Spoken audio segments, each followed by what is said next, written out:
ओ चाचा सिगरेट पिया था। सो फाइनली दोस्तों आज हम लोग जाने वाले हैं दिल्ली और धनंजय ढक्कन का शूट होने वाला है वहीं पे। तो ब्लॉग पर एंड तक बन रहे हैं और देखिए नज़ारा कि कैसा है दिल्ली का नज़ारा, जो कि अभी ट्रेन में बैठे हैं। तो ब्लॉग पर एंड तक बने रहें।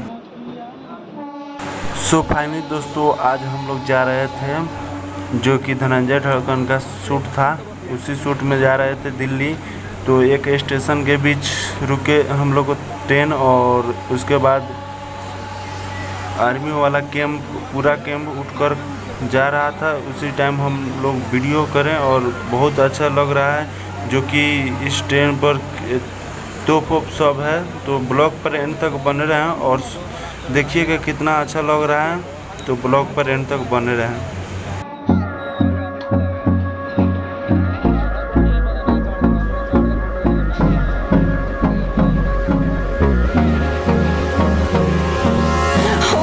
Close till I get up. Time is barely on our side. I don't wanna waste what's left. The storms we chase are leading us, and love is all we'll ever trust.